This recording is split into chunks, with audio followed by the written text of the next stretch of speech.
فلا أقسم بمواقع النجوم وإنه لقسم لو تعلمون عظيم إنه لقرآن كريم في كتاب مكنون لا يمسه إلا المطهرون تنزيل من رب العالمين.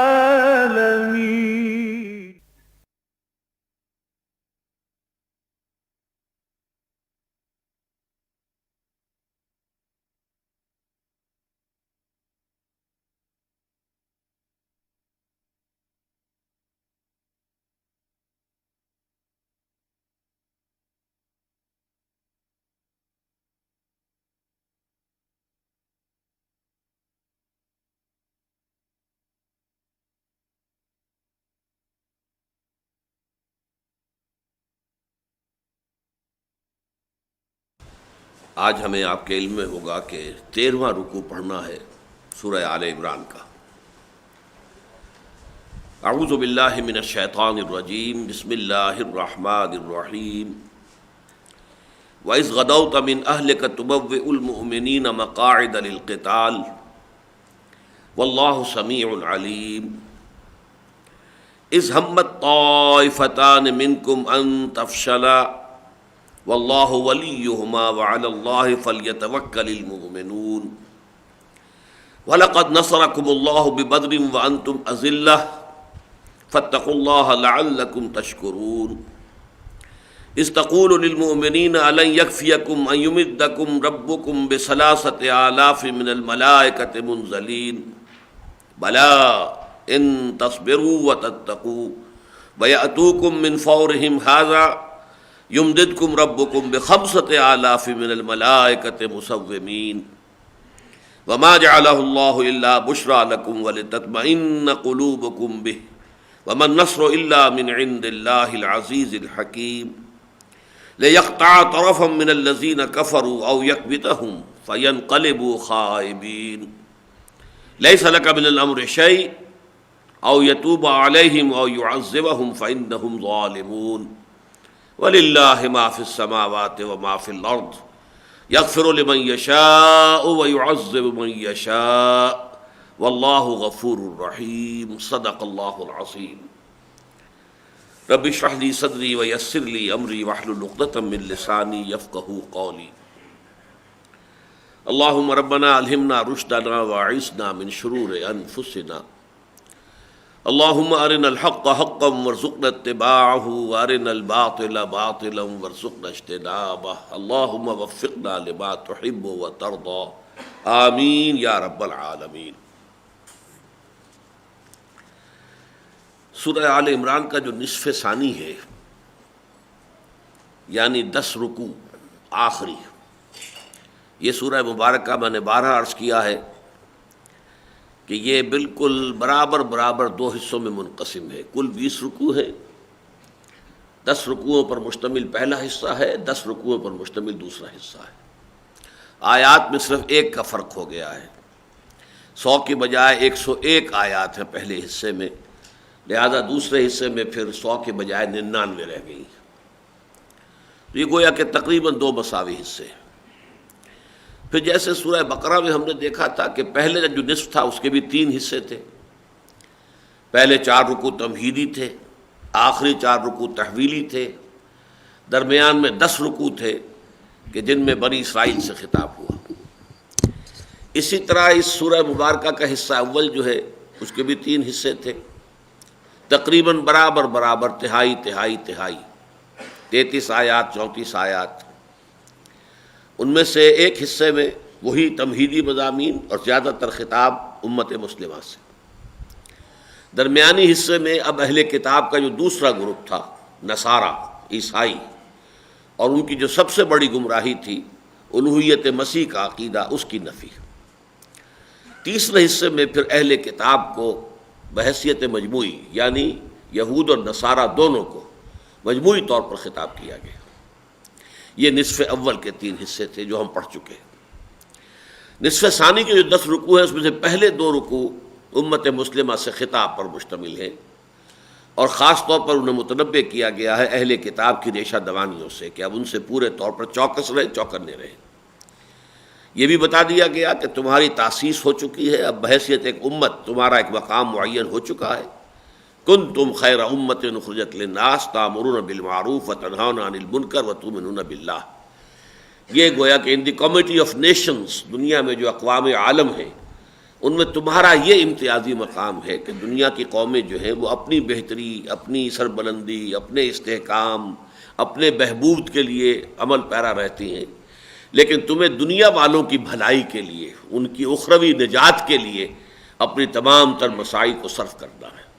کنتم خیر امت اخرجت للناس، تم برپا کیے گئے ہو بنی نوع انسان کے لیے۔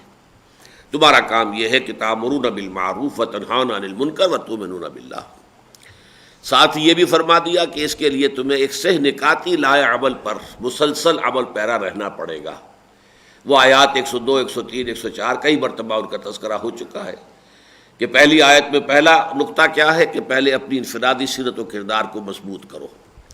یا ایھا الذین آمنوا اتقوا اللہ حق تقاتہ ولا تموتن الا وانتم مسلمون۔ اللہ کی فرما برداری، اللہ کا تقوی، یہ تمہارا شعار بن جانا چاہیے۔ دوسرا نقطہ ہوگا کہ قرآن کے سے پیوست ہو جاؤ، قرآن کو حرز جان بنا لو، قرآن کو حبل اللہ سمجھ کر اس سے چمٹ جاؤ۔ یہ تمہارے اندر ذہنی اور فکری ہم آہنگی پیدا کرے گا، مقاصد کی ہم آہنگی پیدا کرے گا، جس سے کہ تم واقعتاً انسانوں کی ایک جماعت ہونے کے ناطے واقعتاً ایک امت بن جاؤ گے، اور تمہارے درمیان تعلق گہرا ہوگا، ذہنی بھی، قلبی بھی۔ اور تیسرے یہ کہ جس سے جو جمعیت وجود میں آئے گی اسے بس 3 کام کرنے ہیں: دعوت الی الخیر، ولتکن منکم امۃ یدعون الی الخیر ویأمرون بالمعروف وینہون عن المنکر واولئک ھم المفلحون۔ اور اس امت میں سے فلاح پانے والے لوگ صرف وہی ہوں گے کہ جو اس پروگرام پر عمل پیرا رہیں گے۔ باقی کہنے کو امتی شمار ہوں گے، دنیا میں مسلمان سمجھا جائے گا، لیکن اللہ تعالیٰ کا ان سے فلاح کا کوئی وعدہ نہیں ہے۔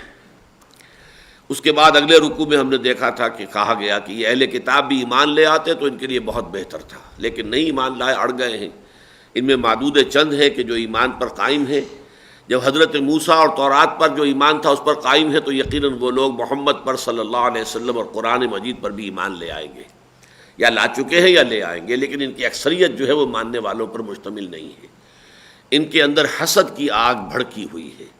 پہلے یہ صرف تکبر اور تمرد میں مبتلا تھے، اب اس میں حسد کا اضافہ ہو گیا ہے کہ ہمیں اس مقام سے بے دخل کر کے، اور اب وہ مقام اور مرتبہ جو ہے اس امت محمد کو دے دیا گیا ہے، تو اس کی بنا پر حسد کی آگ چل رہی ہے۔ قل موتوا بغیظکم، اے ان سے کہہ دو کہ جل مرو اور بھسم ہو جاؤ اپنے اسی غیظ و غضب کی آگ میں، اپنی حسد کی آگ میں جل مرو۔ اور مسلمانوں سے کہا گیا لن یضرکم الا اذی، یہ مطمئن رہو یہ تمہیں تکلیف تو پہنچائیں گے، کوفت کا سبب تو بنیں گے، عارضی طور پر تمہارے لیے تشویش کا موجب بھی بن جائیں گے، لیکن تمہیں کوئی مستقل پائیدار نقصان پہنچانا ان کے لیے ممکن نہیں ہے۔ اب اس کے بعد جو سورہ مبارکہ کا ویسے تو یہ کہ 2 حصوں میں مزید کو بھی منقسم کر سکتے ہیں، 6 رکوع اور پھر 2 رکوع۔ 6 رکوع جو تقریباً 60 آیات پر مشتمل ہیں، ان میں تمام تر تبصرہ ہے غزوہ احد پر، اور پھر 2 جو ہیں یوں سمجھیے کہ وہ آخری، وہ تکمیل کلام جو ہے اس کے اعتبار سے سم اپ کیا گیا ہے، اور اس میں جو آخری رکوع ہے وہ تو نہایت جامع ہے۔ ایمان کا سنتھسس کیا ہے، کیسے ایمان حقیقت میں وجود میں آتا ہے، اس کے اعتبار سے قرآن مجید کے اہم ترین مقامات میں سے ہے۔ اور اس میں بھی اسی طرح پر ایک نہایت عظیم دعا آئی ہے، تلقین کی گئی ہے، جیسے کہ سورہ بقرہ کا اختتام جو ہے دعا پر ہوا، اور عظیم ترین دعاؤں میں سے وہ بھی ہے جس سے کہ سورہ بقرہ کا اختتام ہو رہا ہے۔ وہاں وہ ایک آیت میں ہے بہت طویل دعا، لیکن یہاں وہ 3-4 آیتوں پر پھیلی ہوئی دعا ملے گی آخری رکوع میں۔ تو یہ اجمالی تجزیہ ہے سورہ مبارکہ کا۔ اب یہ غزوہ احد کا جو معاملہ ہے اس کو پہلے سمجھ لیجئے، اس کے واقعات جو اہم کیا تھے، تاکہ اس کے بعد ہم تیزی کے ساتھ آگے بڑھ سکیں۔ دیکھیے غزوہ بدر میں کہ جو 17 رمضان المبارک سن 2 ہجری کو ہوا، قریش کو بڑی شرمناک اور بڑی ہی ذلت آمیز شکست ہوئی.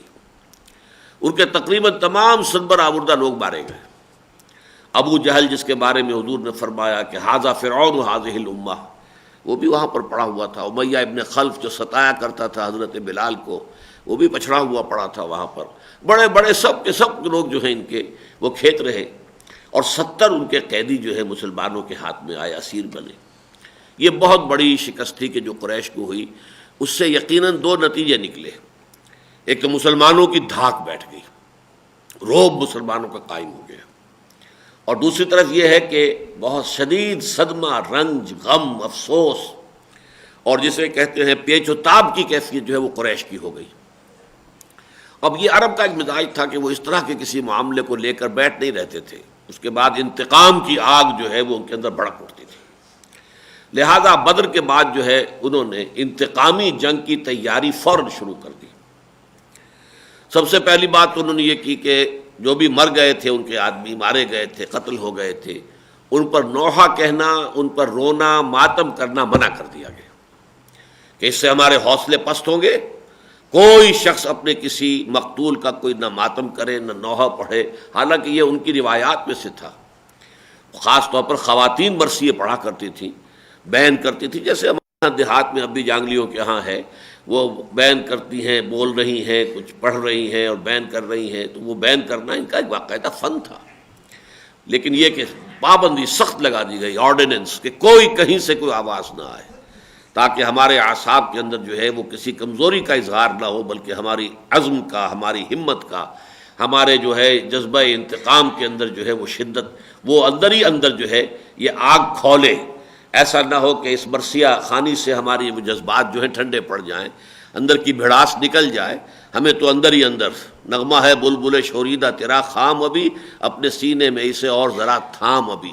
ان جذبات انتقام کو اپنے سینوں کے اندر پروان چڑھاؤ. مردوں نے طے کر لیا کہ ہم اپنی بیویوں کے قریب نہیں جائیں گے، بستروں پر نہیں سوئیں گے، چارپائیوں پر نہیں سوئیں گے، زمین پر سوئیں گے.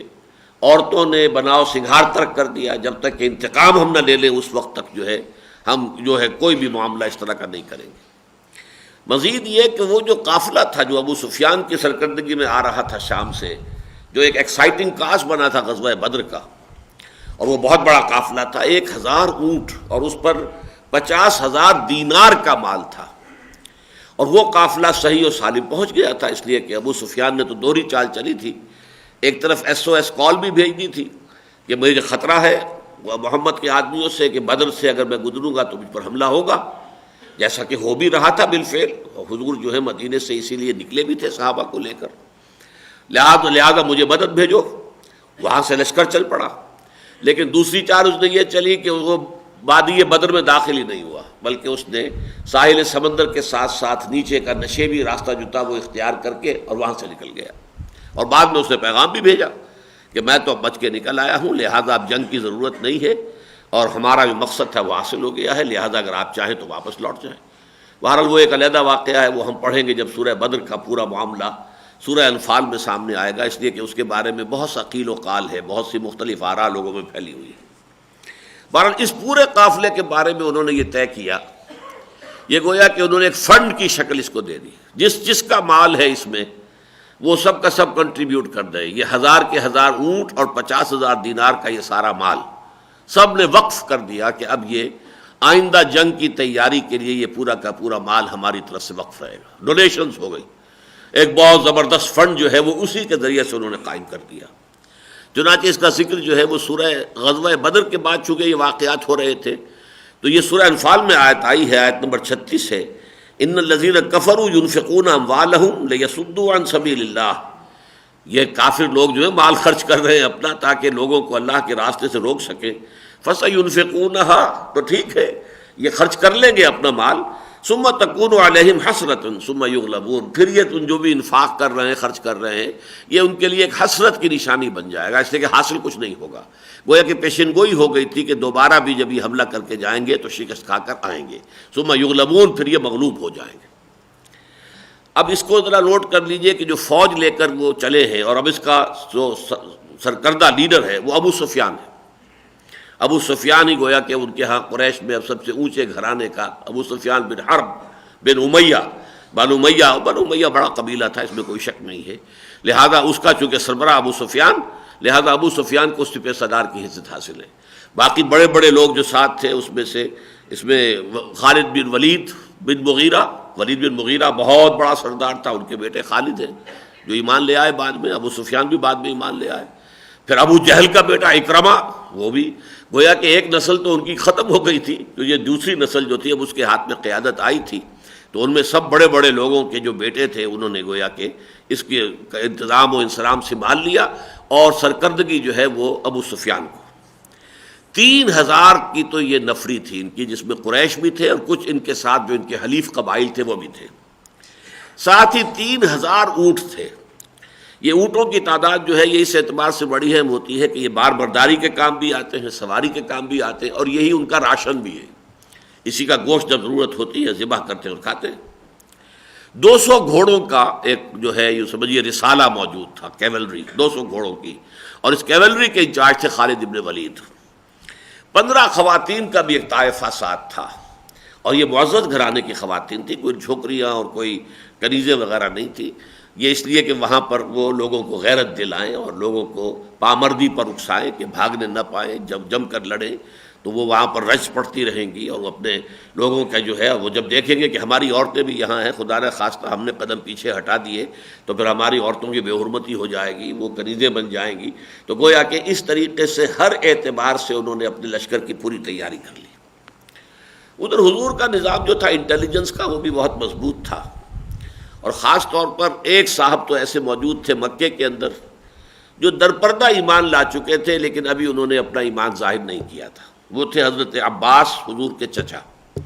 یہ بالکل اسی طرح سمجھیے جیسے حضرت موسیٰ پر ایک شخص ایمان لے آیا تھا آل فرعون میں سے، یکتم ایمانہ، وہ اپنے ایمان کو اس نے چھپائے رکھا تھا جب تک کہ فرعون نے اپنے دربار میں یہ تجویز پیش نہ کی کہ اب موسیٰ کو قتل کر دینا چاہیے، تب وہ کھڑے ہوئے، رجل من آل فرعون یکتم ایمانہ، مومن من آل فرعون یکتم ایمانہ۔ ان کی تقریر قرآن مجید میں نے بارہا کہا ہے کہ کسی نبی کی بھی کوئی تقریر اتنی مفصل جو ہے وہ قرآن مجید میں نقل نہیں ہوئی ہے جتنی کہ اس مومن آل فرعون کی۔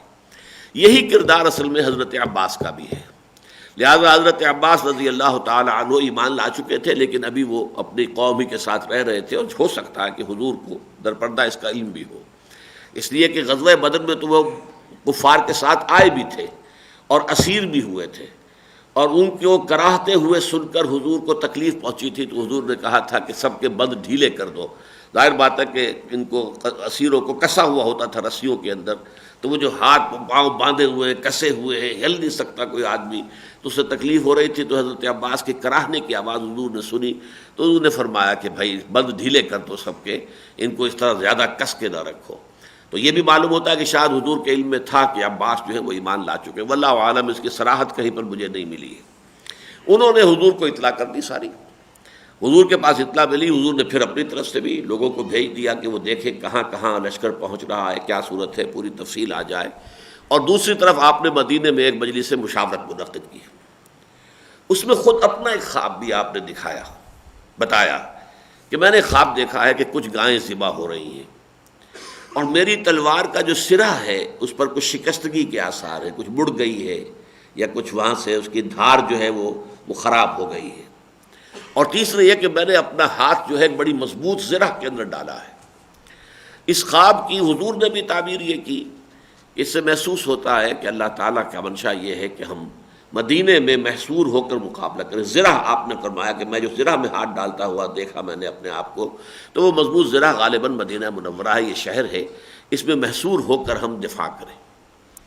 عجیب یہ اتفاق ہے، اب اسے سوء اتفاق کہیں یا حسن اتفاق کہیں، کہ یہی رائے عبداللہ ابن ابی کی بھی تھی جو رئیس المنافقین تھا۔ تو اب یہ ایک اہم مثال ہے اس بات کی کہ ہو سکتا ہے کہ رائے ایک ہی ہو لیکن نیتیں بالکل مخالف اور متضاد ہوں، وہ اپنی بزدلی کی وجہ سے رائے دے رہا ہو اور حضور جو ہے وہ حکمت کے تحت رائے دے رہے ہیں۔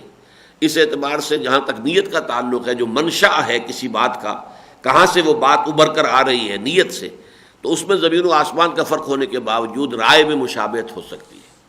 لیکن مسلمانوں نے جو پرجوش صحابہ اس میں تھے، اور خاص طور پر وہ لوگ جو بدر میں جانے سے رہ گئے تھے، اس لیے کہ بدر میں جب مدینے سے روانگی ہوئی تھی تو اعلان جنگ تھا ہی نہیں، وہ تو یہ تھا کہ قافلے کا پیچھا کرنا ہے، لہذا جو آیا، اور کوئی انہوں نے ہتھیاروں کا بھی اہتمام نہیں کیا تھا، کچھ نہیں کیا تھا، قافلے کے ساتھ کتنے آدمی ہوتے ہیں، 30 ہوں گے، 50 ہوں گے، اب ان کے لیے کیا لمبا چوڑا اہتمام کریں، تو بہت سے لوگ جنگ میں گئے ہی نہیں تھے، اس لیے انہیں یہ حسرت تھی کہ ہم یہ بدر کی سعادت سے محفوظ جو محروم رہ گئے، تو اب ان کے ہمیں تو موقع ملا ہے کہ اب ہم داد شجاعت بھی دکھائیں گے، اللہ کی راہ میں اپنی جانیں قربان کریں گے اور جام شہادت نوش کریں گے۔ شہادت ہے مطلوب و مقصود مومن، نہ مال غنیمت نہ کشور کشائی۔ تو ان حضرات کا، خاص طور حضرت حمزہ تو خیر میدان بدر میں بھی اپنے جو ہے جوہر دکھا چکے تھے بہادری کے، لیکن یہ کہ انہوں کی رائے بھی یہ تھی کہ ہمیں کھل کر جا کر مقابلہ کرنا چاہیے۔ حضور نے اپنی رائے کو پیچھے رکھ کر اپنے ان صحابہ، اپنے ساتھیوں کی رائے کو مقدم کر کے فیصلہ کر دیا، ٹھیک ہے ہم جائیں گے، کھلے میدان میں جا کر جنگ کریں گے۔ تو یہ ایک بہت بڑی مثال ہے۔ اقامت دین کے لیے جد و جہد کرنے والی کوئی جماعت، اس کا امیر، چاہے اسے ویٹو حاصل ہو، اختیار حاصل ہو، لوگوں نے سب و طاعت فی المعروف کی بیعت بھی کر رکھی ہو کہ جو آپ کہیں گے ہم مانیں گے، چاہے وہ فی المنشط والمکر ہے، چاہے ہماری طبیعتیں آمادہ ہوں اور چاہے ہمیں اپنی طبیعتوں پر جبر کرنا پڑے، لیکن جو آپ کہیں گے ہم مانیں گے۔ اس کے باوجود بسا اوقات حکمت کا تقاضا یہ ہوتا ہے کہ وہ امیر اپنی رائے پر اپنے ساتھیوں کی رائے کو مقدم کر دے۔ اس میں دلجوئی ہے، ساتھیوں کی حوصلہ افزائی ہے، ساتھیوں کا کانفیڈنس بلڈ اپ ہوتا ہے۔ ہمیں انہی چیزوں سے اصل میں رہنمائی حاصل کرنی ہوتی ہے کہ امیر کا کردار کیا ہے، یہ نہیں کہ میرا اختیار ہے بس میں جو چاہوں گا طے کروں گا۔ ٹھیک ہے اختیار ہے، ہمارے ہاتھ بندھے ہوئے ہیں، ہم آپ سے بیعت کر چکے ہیں، لیکن پھر بھی بہرحال ہمارے جذبات ہیں، ہمارے خیالات ہیں، آپ ان کو سن لیجئے۔ تو حضور نے ان کی باتیں سنی اور اسی کے مطابق فیصلہ کر دیا۔ لیکن پھر آپ اپنے گھر میں داخل ہوئے، حجرے میں، اور حضرت ابو بکر حضرت عمر دونوں بھی آپ کے ساتھ داخل ہوئے۔ وہاں آپ کو پھر ہتھیار پہنائے گئے اور زرہ دوہری پہنی حضور نے، زرہ پہن کر دوہری، اور پھر جو آپ تلوار نکال کر باہر آئے ہیں تو کچھ لوگوں کو تشویش ہوئی کہ یہ معاملہ کچھ گڑبڑ ہے۔ چنانچہ حضرت سعد ابن معاذ رئیس اوس اور حسید ابن حضیر رضی اللہ تعالی عنہما، ان دونوں نے کہا لوگوں سے کہ دیکھو کہیں تم نے اپنی رائے جو ہے وہ مسلط کی ہے محمد صلی اللہ علیہ وسلم کی رائے پر، اور ان کو مجبور کیا ہے کہ تمہاری رائے کے مطابق فیصلہ کریں، اور یہ صورت جو نظر آ رہی ہے یہ بڑی غیر معمولی ہے، تو اب تم کہو کہ ہم اپنا فیصلہ، ہم اپنی رائے واپس لیتے ہیں۔ لوگوں نے کہا، لیکن حضور نے کہا کہ نہیں، جب نبی ایک مرتبہ ہتھیار باندھ لے تو جب تک پھر اب مقابلہ نہ ہو چکے یہ ہتھیار اترے گا نہیں۔ تو اس طریقے سے گویا کہ اس میں بھی ہمارے لیے ایک نشانی ہے، اور یہ اسی سورہ مبارکہ میں وہ آیت آ جائے گی آگے چل کر، فَبِمَا رَحْمَةٍ مِّنَ اللَّهِ لِنتَ لَهُمْ وَلَوْ كُنتَ فَظًّا غَلِيظَ الْقَلْبِ لَانفَضُّوا مِنْ حَوْلِكَ فَاعْفُ عَنْهُمْ وَاسْتَغْفِرْ لَهُمْ وَشَاوِرْهُمْ فِي الْأَمْرِ فَإِذَا عَزَمْتَ فَتَوَكَّلْ عَلَى اللَّهِ۔ آپ مشورہ ضرور کیا کیجئے ان سے معاملات میں، لیکن جب آپ طے کر لیں تو پھر اللہ پر توکل کیجئے۔ پھر یہ نہیں کہ اب ایک فیصلہ کیا تھا اب اس سے ہم واپس لے رہے ہیں، نہیں، بلکہ یہ کہ پھر اس کے بعد توکل ہونا چاہیے، اور توکل اللہ تعالیٰ پر، سارے معاملات کا آخری صدا تو اللہ ہی کے ہاتھ میں ہے۔ بہرحال یہ صورت ہوئی، آپ نکلے ہیں مدینے سے، رات آپ نے گزاری ہے راستے میں، پھر میدان بدر میں پہنچے ہیں، اور یہ کہ اس میں سے ایک بہت اہم واقعہ یہ ہو گیا کہ آپ کے ساتھ جو گئے تھے 1000 افراد مدینے سے نکلے تھے، جب صبح کے وقت جو ہے صف بندی ہوئی ہے، اور یوں سمجھیے کہ ادھر سے وہ کفار کا لشکر ہے، ادھر سے مسلمانوں کا، اور ایک دوسرے کو دیکھ رہے ہیں، تو عبداللہ ابن ابی 300 اپنے ساتھی منافقین کو لے کر علیحدہ ہو گیا کہ اب ہم تو جنگ نہیں کریں گے، اس لیے کہ ہماری بات تو مانی نہیں گئی۔ یہ واقعہ اہم ترین واقعہ ہے، 1000 میں سے 3000 کے مقابلے میں 1000 تو پہلے ہی تھے، 1:3 کی ریشو تو تھی، اب 300 اور کم ہو گئے تو 1:4 کی ریشو ہو گئی، اور وقتی طور پر جو ہے اس سے یقیناً جو ہے ایک دل شکستگی مسلمانوں کی پیدا ہونی ضروری تھی، لازمی تھی۔ لیکن عجیب بات یہ ہے کہ اتنے اہم واقعے کا قرآن مجید نے ابتدا میں کوئی اہتمام کے ساتھ ذکر نہیں کیا، گویا کہ معمولی بات تھی۔ آخر میں جا کر ہمیں یہ آیت نمبر 167 میں اس واقعے کی بات ملے گی، اس کے اس وقت تفصیل سے ہم گفتگو کر دیں گے، لیکن قرآن نے اس کا ذکر نہیں کیا۔ البتہ جو سابق الایمان لوگ تھے ان کے بھی 2 خاندان والے جو ہے پھر ذرا دگمگا گئے، ان کے قدموں میں تزلزل پیدا ہو گیا۔ یہ اوس میں سے تھے بنو حارثہ، اور خزرج میں سے بنو سلمہ۔ ان دونوں نے بھی ذرا ارادہ کیا کہ ہم واپس ہو جائیں، لیکن یہ ہے کہ پھر جب لوگوں نے سمجھایا اور ان کو بھی جذبات ایمانی ان کے عود کر آئے، لوٹ آئے، پھر وہ رک گئے۔ ان کا ذکر قرآن مجید نے بڑے ہی ایک شان کے ساتھ کیا ہے. حالانکہ وہ چھوٹے چھوٹے دو گروپ تھے، جبکہ ایک بہت بڑا گروپ 300 آدمیوں کا ساتھ چھوڑ کر چلا گیا، تہائی نفری چلی گئی. قرآن نے اس کا کوئی خاص ذکر نہیں کیا، بلکہ وہ ضمنی طور پر ذکر آئے گا، اور وہ بھی بعد میں آئے گا، شروع میں نہیں. جنگ کا جو نقشہ حضور نے طے کیا وہ بڑا عجیب ہے. جا کے قریش نے جو آ کے لشکر اپنا اتارا تھا وہ ایسے کہ احد ان کے پیچھے کافی فاصلہ چھوڑ کر، اور مدینہ ان کے سامنے، مدینہ کے شمال میں پہنچ کر وہاں یہ اتر گئے. حضور کے پیش نظر یہ تھا کہ یہ قریش کے پیچھے جا کر اپنا جو ہے کیمپ لگائیں تاکہ پہاڑ پشت پر آ جائے. لیکن ظاہر بات ہے کہ گزر کر جانا پڑتا تھا. یہ قریش کا لشکر جو ہے درمیان میں پڑا ہوا وہ حائل ہے، احد کے اور مدینہ کے درمیان جو حائل ہے وہ قریش کا لشکر ہے.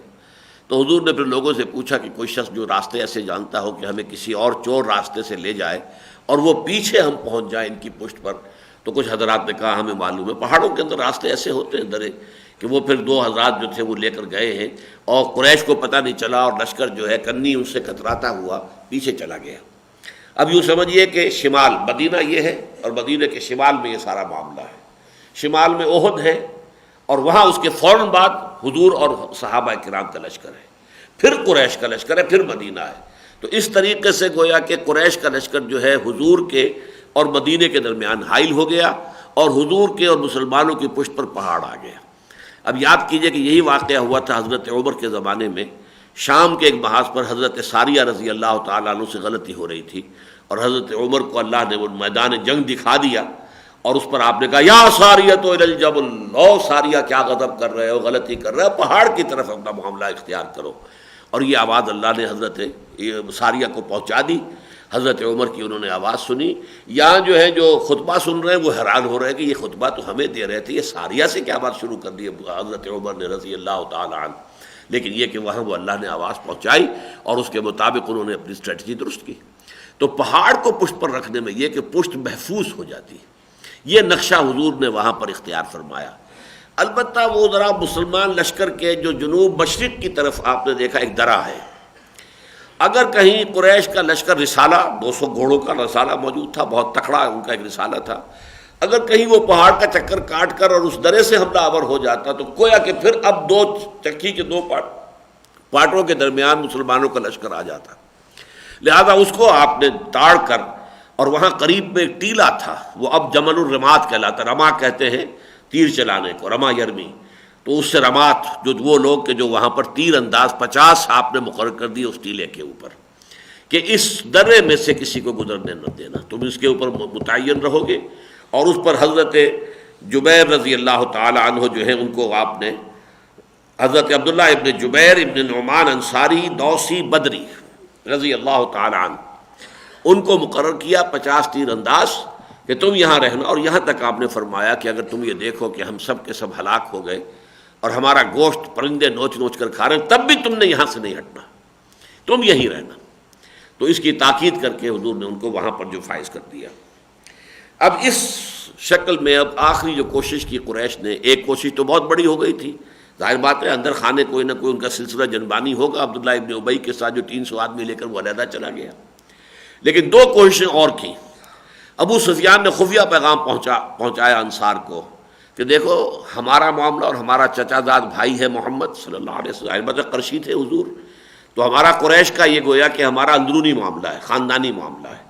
تو ہمارے اور ہمارے چچیرے بھائی کے درمیان سے تم ہٹ جاؤ، خام خواہ تم کیوں بیچ میں آتے ہو، ہمیں آپس میں نبٹ لینے دو، ہمارا تم سے کوئی سروکار نہیں، کوئی جھگڑا نہیں، ہمیں ان کو ختم کر کے ہم چلے جائیں گے، ہم مدینے کے اوپر کوئی حملہ نہیں کریں گے، مدینے والوں سے کوئی تعرض نہیں کریں گے.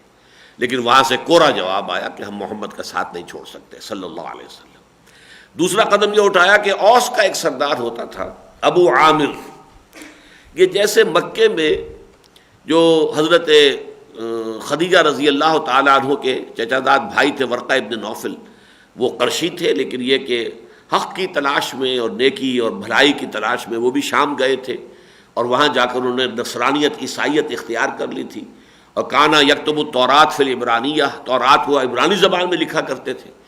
لیکن وہ تو ایسا نیک آدمی تھا کہ اس نے حضور کی بات سن کر فوراً پہچان لیا کہ یہ وہی ناموس ہے، وہی فرشتہ ہے کہ جو پہلے موسیٰ پر اور عیسیٰ پر آ چکا ہے، وہی آپ پر آیا ہے محمد. اور کاش صلی اللہ علیہ وسلم میں اس وقت تک زندہ رہوں جب کہ آپ کی قوم آپ کو مکے سے نکال دے گی۔ تو حضور بڑے حیران ہوئے تھے، اب مخرجیہم، کیا وہ مجھے نکال دیں گے یہاں سے؟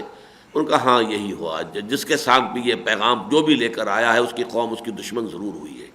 تو ایک تو ورقہ ابن نوفل تھے۔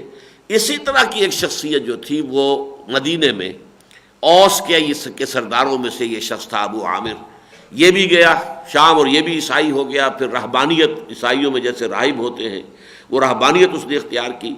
لیکن جیسے کہ خزرج کا جو سردار تھا عبداللہ ابن ابی، حضور کی مدینہ آمد پر جیسے وہ دشمن نمبر 1 بن گیا، اسی طرح یہ بھی دشمن نمبر 2 بن گیا ابو عامر۔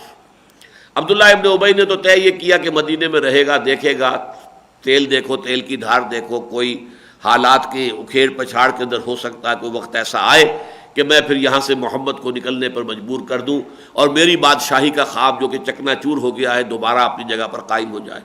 اس نے تو یہ طے کیا، لیکن یہ مدینہ چھوڑ کے نکل گیا اور یہ پھر سازشیں کرتا پھرا ہے۔ قریش کو بھی اس نے کہہ کر ابھارا ہے، لایا ہے، اور اس نے کہا تھا دیکھو میں تمہارے ساتھ چلوں گا، اور جب میں کھڑا ہو کر وہاں تقریر کروں گا تو اوس کے سارے لوگ جو ہیں ٹوٹ کر ہمارے ساتھ آ جائیں گے، اس لیے کہ اوس میری بڑی عزت کرتے ہیں، میرا بڑا مقام ان کے ہاں ہے، مجھے وہ بہت اونچا آدمی سمجھتے ہیں، روحانی شخصیت سمجھتے ہیں۔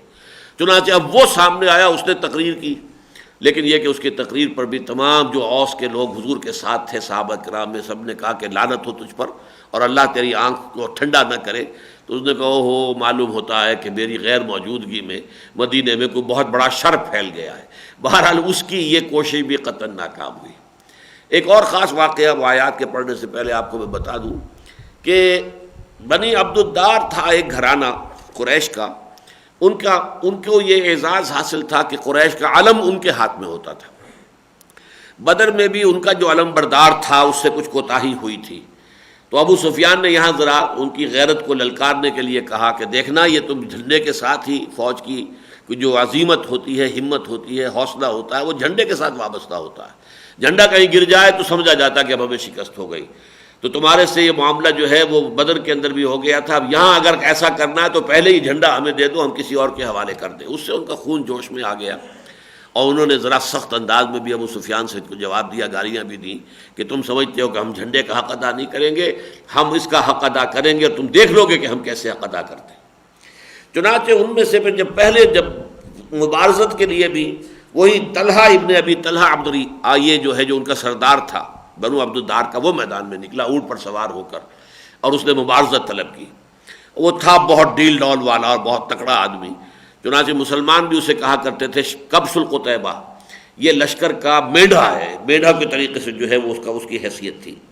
لیکن یہ کہ وہ جب آیا اور للکارتا رہا تو کچھ مسلمان تو طرح دے رہے تھے، کچھ نہیں سن رہے تھے اس کی بات کو، گھبرا رہے تھے۔ حضرت زبیر رضی اللہ تعالیٰ، زبیر بن العوام رضی اللہ تعالیٰ عنہ نکلے ہیں اور وہ اونٹ پر سوار تھا، جست لگا کر سیدھے اونٹ کے اوپر پہنچے ہیں اور اس کو اپنی گرفت میں لے کر نیچے کود گئے اور پھر اسے ذبح کر دیا اپنی تلوار سے۔ اور یہ پہلی بہت بڑی فتح تھی جو اللہ تعالیٰ نے مسلمانوں کو عطا کر دی۔ حضور نے بھی نعرہ تکبیر جو ہے بلند کیا، تمام صحابہ نے نعرہ لگایا۔ لیکن یہ بات اور بتا دوں کہ پھر اس گھرانے کے لوگوں نے ایک ایک کر کے ان کے 9 آدمی مارے گئے، انہوں نے جھنڈا نیچے نہیں گرنے دیا جب تک کہ ان کا ایک شخص بھی موجود رہا۔ 9 کے 9 آدمی ان کے جو ہے جھنڈے پر قربان ہو گئے۔ جب 9واں آدمی آخری ان کا جو آدمی تھا وہ بھی ختم ہوا تب وہ جھنڈا ان کا گرا ہے۔ تو عربوں کے اندر ایک جو ہے ایک بہادری اور ایک اپنی زبان پر پورا اترنا اور اپنی آن کا لحاظ رکھنا یہ بہت اہم بات تھی۔ بس اسی پر اکتفا کیجئے، اس لیے کہ اس کے بعد جو دوسرا واقعہ ہے کہ جو بھی گڑبڑ ہوئی جس کی وجہ سے مسلمانوں کی شکست ہوئی وہ آگے چل کر ہم پڑھیں گے۔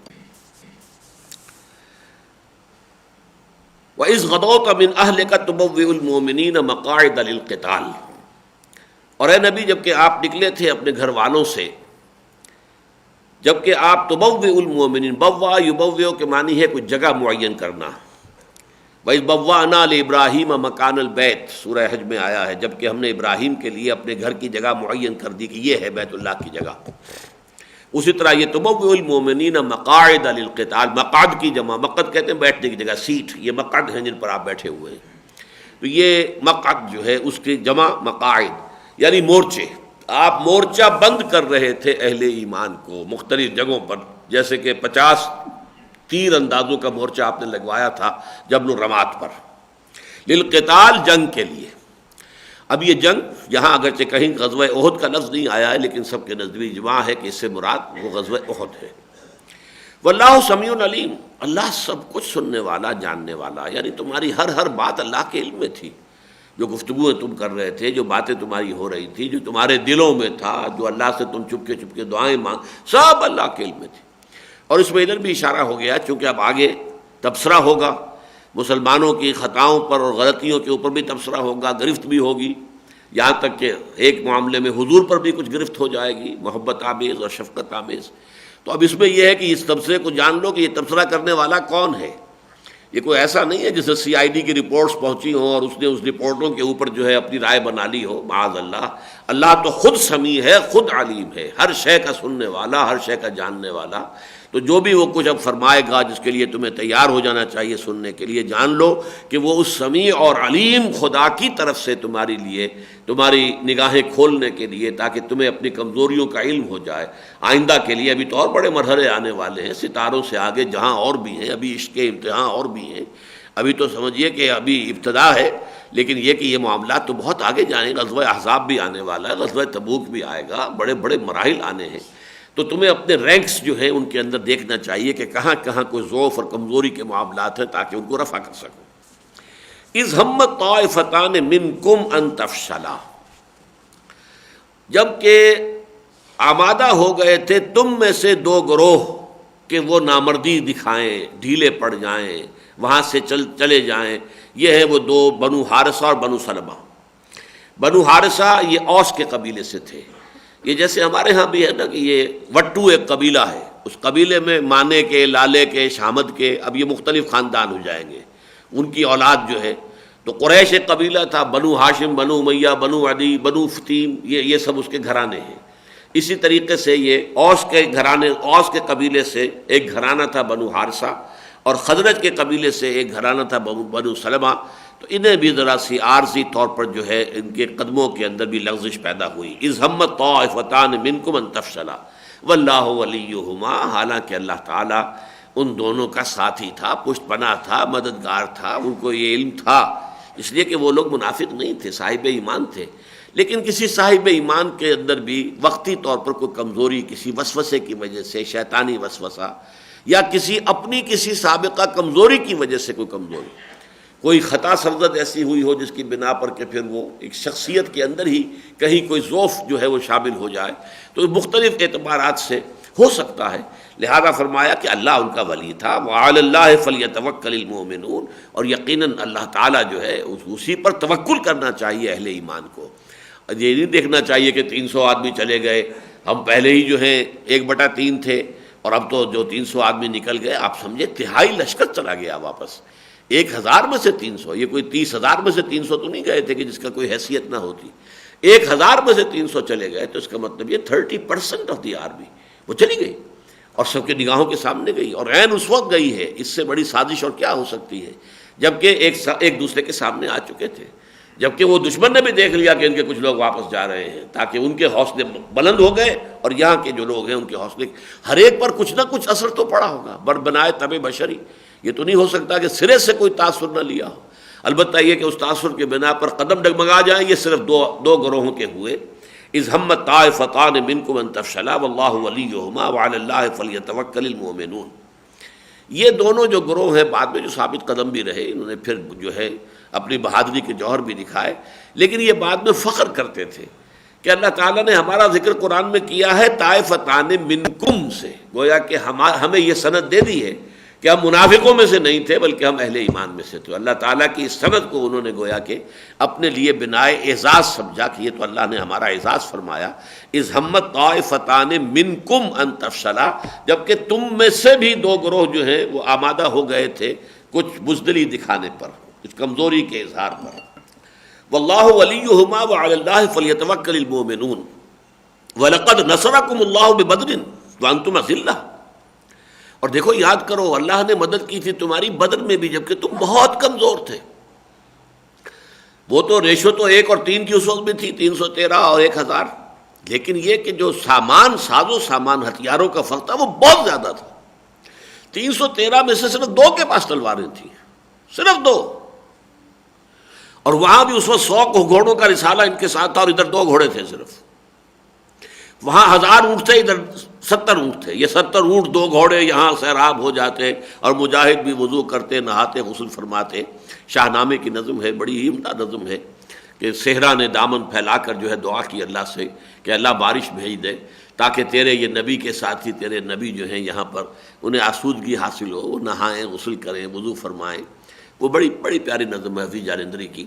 میں سمجھتا ہوں کہ اگر وہ کچھ اور نہ لکھتے شاہنامہ میں تو یہی ایک نظم اس شاہنامے کی عظمت کے لیے بہت کافی تھی. جلد 2 میں ہے یہ. بہرحال وَلَقَدْ نَصَرَكُمُ اللَّهُ بِبَدْرٍ، اللہ نے مدد کی تھی تمہاری بدر میں بھی. وَأَنْتُمْ أَذِلَّةٌ، جبکہ تم بہت کمزور تھے. اذلہ جمع ہے ذلیل کی. ذلیل کا لفظ اردو میں ایک اور معنی میں مستعمل ہے. ذلیل ہم کہتے ہیں کمینے انسان کو، ذلیل آدمی. عربی میں یہ چیز اس میں شامل نہیں ہے سرے سے. کمزوری، ضعف. یہ العزیز کے مقابلے میں الذلیل ہے. عزیز زبردست، صاحب اختیار، وہ عزیز ہے. اور جس کے ہاتھ میں کوئی اختیار نہیں، کوئی طاقت نہیں، وہ ذلیل ہے. وہ کنتم اذلہ، اب صحابہ کے لیے لفظ آ رہا ہے. ظاہر بات ہے کہ کوئی اس کے اندر وہ پہلو جو ہے رذیل والا، رذیل اور شے ہے. وہ تو کہتے ہیں نکھر چیز ہو، بیکار چیز ہو، نکمی چیز کو رذیل کہتے ہیں. ارذل العمر، انسان کی وہ عمر کہ جس میں جا کر انسان کے جو حواس بھی جواب دے جاتے ہیں، قوت فہم بھی جواب دے گئی اور یادداشت بھی جواب دے گئی. یہ ارذل العمر ہے. لیکن یہ ہے کہ رذیل اپنی جگہ ایک لفظ ہے، ذلیل اپنی جگہ ایک لفظ ہے. اور ذلیل کے اندر سرے سے کوئی رذیل والا پہلو یا کوئی کمینگی والا پہلو شامل نہیں ہے. وَلَقَدْ نَصَرَكُمُ اللَّهُ بِبَدْرٍ وَأَنْتُمْ أَذِلَّةٌ فَاتَّقُوا اللَّهَ لَعَلَّكُمْ تَشْكُرُونَ. بس اللہ کا تقوی اختیار کرو تاکہ تم شکر ادا کر سکو اس کا.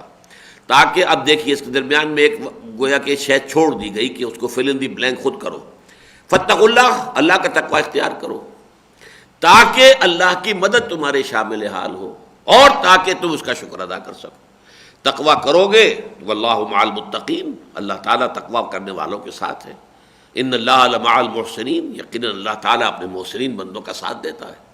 تو اگر تم تقوی اور احسان کی روش اختیار کرو گے اللہ کی مدد آئے گی، نصرت جو ہے تمہارے قدم چومے گی، پھر تم اللہ کا شکر ادا کرو گے. فاتقوا اللہ لعلکم تشکرون. اذ تقول للمؤمنین لن یکفیکم ان یمدکم ربکم بثلاثۃ آلاف من الملائکۃ منزلین. یاد کیجئے اے نبی جب کہ آپ کہہ رہے تھے اہل ایمان سے کہ اے مسلمانوں، کیا تمہارے لیے یہ کافی نہیں ہے کہ تمہارا رب تمہاری مدد کرے 3000 فرشتوں کے ذریعے سے کہ جو اترنے والے ہوں، جنہیں اتار دیا جائے آسمان سے اور وہ تمہاری مدد کرے. یعنی صحابہ کا حوصلہ بڑھانے کے لیے حضور کہ بدر میں بھی مدد آئی تھی، فرشتے آئے تھے، یہاں پر بھی اللہ کی مدد آ سکتی ہے، اللہ کے فرشتے آ سکتے ہیں. تو تم اگر سوچو، تم اگر قائم رہو، اپنے عزم اور ارادے کو ڈھیلا نہ ہونے دو، تو اللہ تعالیٰ 3000 فرشتے نازل فرما سکتا ہے تمہارے لیے، تمہاری مدد کے لیے. یہ گویا کہ جو بھی مسلمانوں پر بحثیت مجموعی کوئی دل شکستگی کے اور کوئی تھوڑے سی وہ جو ایک کیفیت پیدا ہوئی ہوگی وقتی طور پر کمزوری کی، وہ جو 300 آدمیوں کے ساتھ چھوڑ دینے کی وجہ سے، تو اس میں حضور نے ان کی دلجوئی کے لیے، ان کی تسلی کے لیے فرمایا اذ تقول للمؤمنین، جب کہ آپ کہہ رہے تھے ایک نبی اہل ایمان سے لن یکفیکم، کیا تمہارے لیے کفایت نہیں کرے گی یہ بات، ان یمدکم، کہ مدد کرے تمہاری ربکم، تمہارا رب، بثلاثۃ آلاف، 3000 کے ذریعے سے، من الملائکۃ، فرشتوں، 3000 فرشتوں سے، منزلین، کہ جنہیں اتارا جائے آسمان سے زمین کی طرف. بلا، اب حضور کے اس قول کی تصویب اور توثیق فوری طور پر اللہ کی طرف سے آ رہی ہے. پہلے وہ قول حضور کا تھا کہ کیا تم اس پر مطمئن نہیں ہو، کیا اس پر تمہارا دل نہیں جمتا کہ اللہ تعالیٰ 3000 فرشتے تمہاری مدد کے لیے بھیج دے. اللہ کی طرف سے اب توثیق جو آ رہی ہے وہ بڑھا کر آ رہی ہے. بلا، کیوں نہیں، ان تصبروا وتتقوا، مسلمانوں اگر تم صبر اور تقوی کی روش اختیار کرو گے، جمے رہو، گھبراؤ نہیں، ڈٹے رہو، جان و مال خرچ کرنے کے لیے تیار رہو، شہادت کا جام جو ہے نوش کرنے کے لیے تمہارے اندر جو ہے آمادگی رہے، اور تقوی کی روش اختیار کرو. وَيَأْتُوكُم مِّن فَوْرِهِمْ هَٰذَا، اور اگر وہ تمہارا دشمن فوری طور پر بھی تم پر آ پڑے اور فوراً تمہارے اوپر حملہ آور ہو جائے، یمددکم ربکم بخمسۃ آلاف من الملائکۃ مسومین، تو تمہارا رب تمہاری مدد کرے گا 5000 فرشتوں سے کہ جو آئیں گے نشان لگائے ہوئے. یہ جو آتا ہے سوم، اس کے اندر ہوتا ہے کوئی نشان لگا لینا، جیسے پیڈگری ہوتی ہے گھوڑوں کی، خیل المسومہ، اسی صورت میں ہم پڑھ چکے ہیں زُيِّنَ لِلنَّاسِ حُبُّ الشَّهَوَاتِ مِنَ النِّسَاءِ وَالْبَنِينَ وَالْقَنَاطِيرِ الْمُقَنطَرَةِ مِنَ الذَّهَبِ وَالْفِضَّةِ وَالْخَيْلِ الْمُسَوَّمَةِ، تو وہ گھوڑے جن پر نشان لگے ہوتے ہیں، جو داغ دیے جاتے ہیں، پتہ چل جائے اس کی پیڈگری کیا ہے، یہ کون سی نسل کا ہے، تو یہ نشان زدہ گھوڑے ہوتے ہیں۔ اسی طریقے سے جو بھی کوئی لشکر چلتا ہے تو اپنا کوئی علم لے کر اپنی نشانی، یا جیسے مختلف جو فنکشنز ہوتے ہیں تو ان میں کوئی بیچز لگا دیے جاتے ہیں کہ معلوم ہو کہ اس کی آئیڈینٹی کیا ہے، تو اپنے اپنے بیچ، اپنے اپنے علم، اپنے اپنے نشان لے کر 5000 فرشتوں کے ذریعے سے اللہ تعالیٰ تمہاری مدد فرمائے گا۔ لیکن اس کے ساتھ ہی فرما دیا وَمَا جَعَلَهُ اللَّهُ إِلَّا بُشْرَىٰ لَكُمْ، یہ بھی اللہ تعالیٰ نے صرف تمہاری لیے بشارت کا ذریعہ بنانے کے لیے یہ بات کہہ دی ہے، وَلِتَطْمَئِنَّ قُلُوبُكُمْ بِهِ، اور تاکہ اس کے ذریعے سے تمہارے دل مطمئن ہو جائیں، تمہارے دل ٹھک جائیں، تمہارے جو وہ اندیشے ہیں وہ ختم ہو جائیں۔ وَمَن نَّصْرُ إِلَّا مِنْ عِندِ اللَّهِ، اور مدد تو ہے ہی نہیں مگر اللہ کے پاس سے، یعنی اللہ تعالیٰ کو فرشتے بھیجنے کی بھی ضرورت نہیں ہے۔ اللہ تعالیٰ کا تو ایک حکم کن جو ہے وہ کافی ہوتا ہے، جو بھی مدد آتی ہے اس کے پاس سے آتی ہے، وہ بغیر فرشتے کے بھی آ سکتی ہے، براہ راست بھی آ سکتی ہے، فرشتوں کے ذریعے بھی آ سکتی ہے۔ لہذا یہ جو کہا گیا کہ 5000 فرشتے بھیجیں گے، تو در حقیقت یہ اس لیے تاکہ تمہارے دل ٹھک جائیں، جم جائیں۔ تم گنتی کے حساب سے سوچنے کے عادی ہو تو یہ کہ 3000 کے مقابلے میں 5000 فرشتے بھیج دیں گے تمہاری مدد کے لیے، تاکہ تمہاری اپنی ذہنی سطح کے مطابق جو ہے تمہارے ساتھ کلام کیا جائے، اور تمہارے دل وَلِتَطْمَئِنَّ قُلُوبُكُمْ بِهِ، اور تمہارے دل اس کے اوپر مطمئن ہو جائیں۔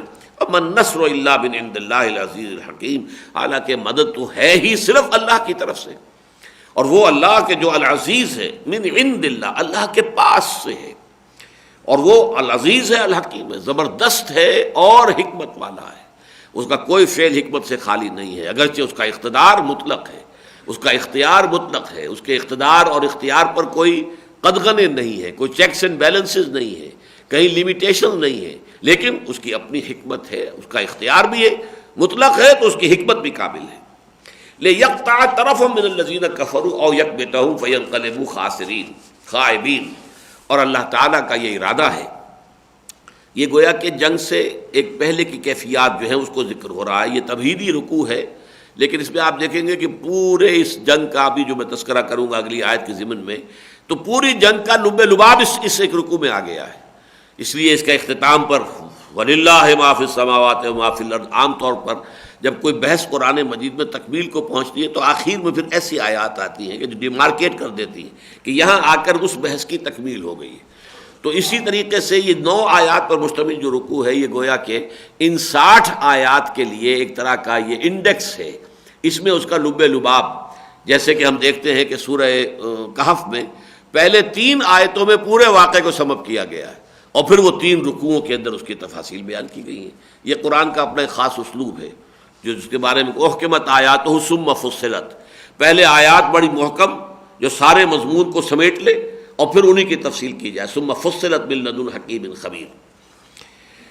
لِيَقْطَعَ طَرَفًا مِّنَ الَّذِينَ كَفَرُوا، اللہ چاہتا ہے کہ کاٹ دے کافروں کے ایک بازو کو، طرف یہ جو پہلو ہوتے ہیں، ایک پہلو ان کا جو ہے اللہ تعالیٰ شکستہ کر دے، اور یکبتہم، یا ان کو ذلیل کر دے، فَيَنْقَلِبُوا خَائِبِينَ، اور پھر وہ لوٹ جائیں بالکل ناکام ہو کر، محروم ہو کر، خائب و خاسر ہو کر، ذلیل ہو کر لوٹنے پر مجبور ہو جائیں۔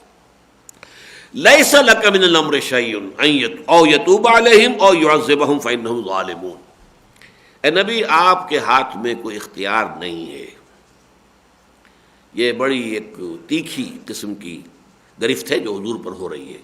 اس کا پس منظر یہ ہے کہ جب وہ بعد میں تفصیل سے باتیں آئیں گی کہ جب مسلمانوں کو اللہ نے فتح دے دی اور کفار کے قدم اکھڑ گئے، ان کی عورتیں بھی اپنے جو ہے پاجامے اٹھا اٹھا کے، اور پنڈیاں ان کی نظر آ رہی تھی، پازیبیں جو ہیں دکھائی دے رہی تھی، بھاگ رہی تھی اپنی جان بچانے کے لیے، یہ نقشے آئے ہیں، تب تفاصیل جب آتی ہیں اس کی، تو اس وقت جو ہے یہ جو یہاں جو تیر انداز تھے ان میں ایک ڈویژن ہو گئی، چلو اب تو فتح ہو گئی۔ ان کے کمانڈر ان کو روکتے رہے، دیکھو حضور نے کیا کہا تھا، اس کی انہوں نے تعویل کر لی، حضور نے تو شکست کی صورت میں کہا تھا، اب تو فتح ہو گئی ہے، لیکن کمانڈر پھر بھی روکتے رہے، عبداللہ ابن جبیر روکتے رہے، لیکن کمانڈر کی انہوں نے نافرمانی کی، اور اس کے نتیجے میں یہ کہ وہ 50 میں سے 40 جو ہیں تیر انداز وہاں سے جگہ چھوڑ کر چلے گئے۔ شکست ہو چکی تھی، بھگدڑ بچی ہوئی تھی خالد بن ولید کی، وہ قابی نگاہ نے دیکھ لیا کہ وہ درا پیچھے خالی ہو گیا۔ چکر دے کر گھوڑوں کا سوار اپنا رسالہ لے کر آ کر وہاں سے داخل ہو کر، اور پھر جب رسالہ جب آ کے اٹیک کرتا ہے تو آپ اندازہ کیجئے بیچارے پیادوں کی حیثیت کیا ہوتی ہے، اور وہ بھی پشت سے، وہ تو ان کے پیچھے آ کر ایک دم پڑے ہیں نا۔ تو جو شکست ہوئی ہے شدید، اسی شکست کے عالم میں پھر وہ بات بھی ہوئی کہ حضور صلی اللہ علیہ وسلم جو ہے ڈرغے میں آ گئے، آپ زخمی ہوئے، آپ کی خود کی 2 کڑیاں جو ہیں اس آپ کی جو رخسار کی ہڈی ہے آنکھ کے نیچے، اس میں گھس گئیں۔ جب انہیں کھینچا گیا، ایک صحابی نے کھینچا، بڑی مشکل سے ایک کڑی نکالی تو ان کا ایک دانت ان کا بھی ساتھ ہی گیا، پھر دوسرا دانت بھی گیا ساتھ، پھر خون کا فوارہ چھوٹا، بے ہوش ہو گئے، چہرہ پورا کا پورا جو ہے وہ خون سے رنگا گیا۔ اس وقت آپ کے زبان مبارک سے یہ الفاظ نکل گئے، کیف یہد اللہ قوما، اللہ اس قوم کو کیسے ہدایت دے گا، خضبوا وجہ نبیہم بالدم، جنہوں نے اپنے نبی کے چہرے کو خون سے رنگ دیا۔ اس پر پکڑ آ گئی فوراً، اے نبی یہ اختیار آپ کا نہیں ہے، لیس لک من الامر شیء، آپ کا اختیار کچھ بھی نہیں ہے۔ اب یہ قرآن مجید کا اسلوب ہے کہ ایک چیز کے اندر مبالغے کا انداز، کوئی اختیار آپ کو نہیں، اس کا یہ مطلب بھی کوئی اختیار نہیں ہے ہمیں، ہمارے پاس بھی کوئی اختلاف نہیں، لیکن یہ ایسی بات ہے جیسے کہ دعا استخارے میں فإنک تعلم ولا اعلم، اے اللہ تو جانتا میں نہیں جانتا، یہ اللہ کے علم کے مقابلے میں ہمارا علم نہ ہونے کے برابر ہے۔ وتقدر ولا اقدر، تجھے کل قدرت حاصل ہے، مجھے کوئی قدرت حاصل نہیں۔ یہ بھی نفی نہیں ہے قدرت کی مطلق، بلکہ یہ تیری قدرت کے مقابلے میں میری قدرت کیا ہے، وہ تو نفی کے برابر ہے، نہ ہونے کے برابر ہے۔ اسی طرح یہاں پر کہا گیا لیس لک من الامر شیء، یعنی آخری اختیار اللہ کے ہاتھ میں ہے، کس کو وہ ہدایت دے گا کس کو نہیں دے گا۔ او یتوب علیہم، اس کا اختیار ہے یہ کہ ان پر توجہ فرمائے، عنایت فرمائے۔ اللہ کی توجہ ہوتی ہے تو بندے میں توبہ کا جذبہ پیدا ہوتا ہے۔ یہ ہم سورہ مائدہ میں بھی دیکھیں گے، وہاں ہے کہ یحبہم و یحبونہ، اللہ ان سے محبت کرے گا اور وہ اس سے محبت کریں گے۔ گویا کہ باہمی محبت کا بھی آغاز اللہ کی طرف سے ہوتا ہے۔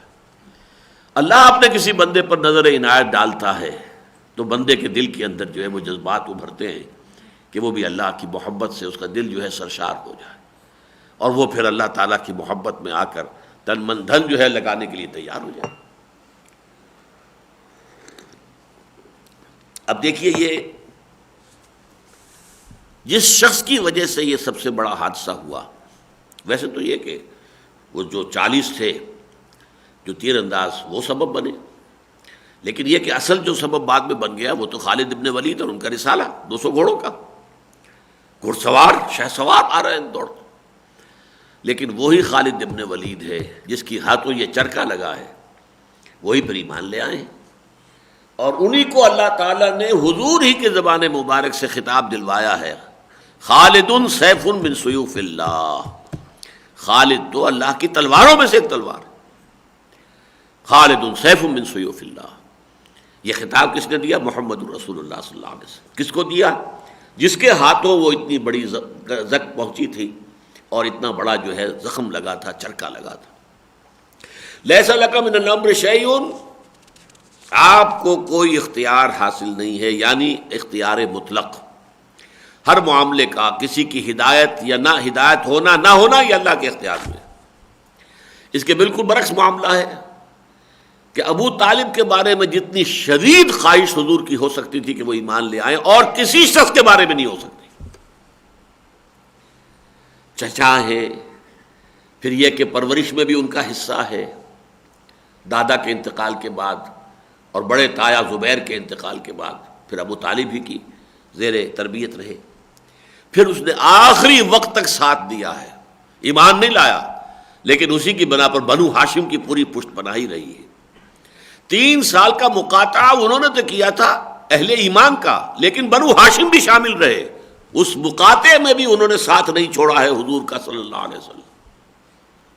آپ اندازہ کیجئے اس شخص کے لیے کتنی محبت حضور کے دل میں ہوگی، کتنی تمنا ہوگی کہ آخری وقت بھی کہہ رہے ہیں کہ چچا جان میرے کان میں پڑھ دیجئے کلمہ شہادت تاکہ میں اللہ کے ہاں گواہی دے سکوں۔ اس وقت بھی آڑے آ گیا وہ جو عربوں کا ایک خاص انداز غرور اور فخر کا کہ بھتیجے میں جانتا ہوں تیرا دین ٹھیک ہے، سچ اچھا ہے، لیکن میں یہ نہیں چاہتا کہ عرب کی عورتیں تانا دیں کہ ابو طالب موت سے گھبرا کر اپنے آباء و اجداد کے دین سے پھر گیا، تو میں یہ تانا برداشت نہیں کر سکتا۔ اب یہی اس کی غیرت جو ہے وہ جھوٹی غیرت، غیرت جاہلی، وہ جو ہے آڑے آ گئی۔ تو گویا کہ یہ اختیار جو ہے ہدایت و ضلالت کا یہ کلیتاً اللہ کے ہاتھ میں ہے۔ چنانچہ فرما دی گیا انک لا تہدی من احببت ولکن اللہ یہدی من یشاء، اے نبی آپ ہدایت نہیں دے سکتے، جسے بھی چاہیں ہدایت دے دیں، یہ آپ کے اختیار میں نہیں ہے، یہ اللہ تعالیٰ کا اختیار مطلق ہے، پریروگیٹو جسے آپ کہتے ہیں، اٹس ڈیوائن پریروگیٹو، اللہ کا اختیار خاص ہے کہ جس کو چاہے ہدایت دے۔ لیس لک من الامر شیء او یتوب علیہم او یعذبہم، اور یہ بھی ہو سکتا ہے اللہ انہیں عذاب دے، سزا دے، ایمان کی توفیق نہ دے، دنیا میں بھی کوئی بذلیل ترین عذاب ذلت آمیز جو ہے ملے، اور آخرت کے اندر بھی وہ جہنم کے عذاب کے اندر جو ہے ابد الآباد تک رہیں۔ فإنہم ظالمون، اس لیے کہ اس میں تو کوئی شک ہے ہی نہیں کہ وہ ظالم ہیں، وہ کافر ہیں، وہ مشرک ہیں، وہ زیادتیاں کر رہے ہیں، اس میں تو کوئی شک نہیں ہے، لیکن انجام کس کا کیا ہونا ہے یہ اللہ کے علم میں ہے، اس کا اختیار آپ کو ہم نے نہیں دیا ہے۔ وَلِلَّهِ مَا فِي السَّمَاوَاتِ، اب یہاں پر دیکھیے وہی جو شیخ ابن عربی کا ایک مقولہ یا شعر مشہور ہے، الرب رب وَإِن تَنَزَّلْ وَالْعَبْدُ عَبْدٌ وَإِن تَرَقَّى، بندہ بندہ ہی رہتا ہے چاہے کتنا ہی بلند مقام پر پہنچ جائے، ساتویں آسمان پر پہنچ کر بھی محمد عبد ہی رہے۔ فَأَوْحَىٰ إِلَىٰ عَبْدِهِ مَا أَوْحَىٰ، عبد ہے، لیکن اللہ ہر شب آخری ساعتوں میں پہلے آسمان پر آ جاتا تب بھی وہ رب ہے، چاہے وہ نیچے آ گیا پہلے آسمان پر آ گیا۔ الرب رب وَإِن تَنَزَّلْ، رب تو رب ہی ہے چاہے وہ کتنا ہی نزول اختیار کر لے۔ وَالْعَبْدُ عَبْدٌ وَإِن تَرَقَّى، عبد عبد ہی رہے گا چاہے کتنا ہی بلند ہو جائے۔ یہاں اللہ کا معاملہ اور بندے کا معاملہ آ رہا ہے، وَنَشْهَدُ أَنَّ مُحَمَّدًا عَبْدُهُ وَرَسُولُهُ، عبد ہیں اور اللہ کے رسول ہیں۔ وَلِلَّهِ مَا فِي السَّمَاوَاتِ وَمَا فِي الْأَرْضِ، آخری جیسا کہ میں نے عرض کیا اس بحث کو اب کنکلوڈ کر رہے ہیں، جیسے سورہ بقرہ بھی ختم ہوئی ہے تو انہی الفاظ پر لِلَّهِ مَا فِي السَّمَاوَاتِ وَمَا فِي الْأَرْضِ وَإِن تُبْدُوا مَا فِي أَنفُسِكُمْ أَوْ تُخْفُوهُ يُحَاسِبْكُم بِهِ اللَّهُ۔ اکثر و بیشتر جب کوئی بحث اختتام کو پہنچتی ہے، 19ویں رکوع میں بھی بحث اختتام کو پہنچی سورہ بقرہ کے، یہیں پہ وہی الفاظ یہاں پر آئے، تو اس طریقے سے ڈیمارکیشن ہو جاتی ہے کہ اب ایک مضمون یہاں پر مکمل ہو گیا۔ وَلِلَّهِ مَا فِي السَّمَاوَاتِ وَمَا فِي الْأَرْضِ، اللہ ہی کی ملکیت ہے اور اللہ ہی کا اختیار مطلق ہے ان تمام چیزوں کے بارے میں جو آسمانوں میں ہیں اور ان تمام چیزوں کے بارے میں جو زمین میں ہیں۔ یغفر لمن یشاء ویعذب من یشاء، اس کے اختیار مطلق کی شان یہ ہے کہ وہ بخش دے گا جس کو چاہے گا اور وہ سزا جس کو چاہے گا۔ واللہ غفور الرحیم، اور یقیناً اللہ غفور بھی ہے، رحیم بھی ہے، بخشنے والا بھی ہے، رحم فرمانے والا بھی ہے۔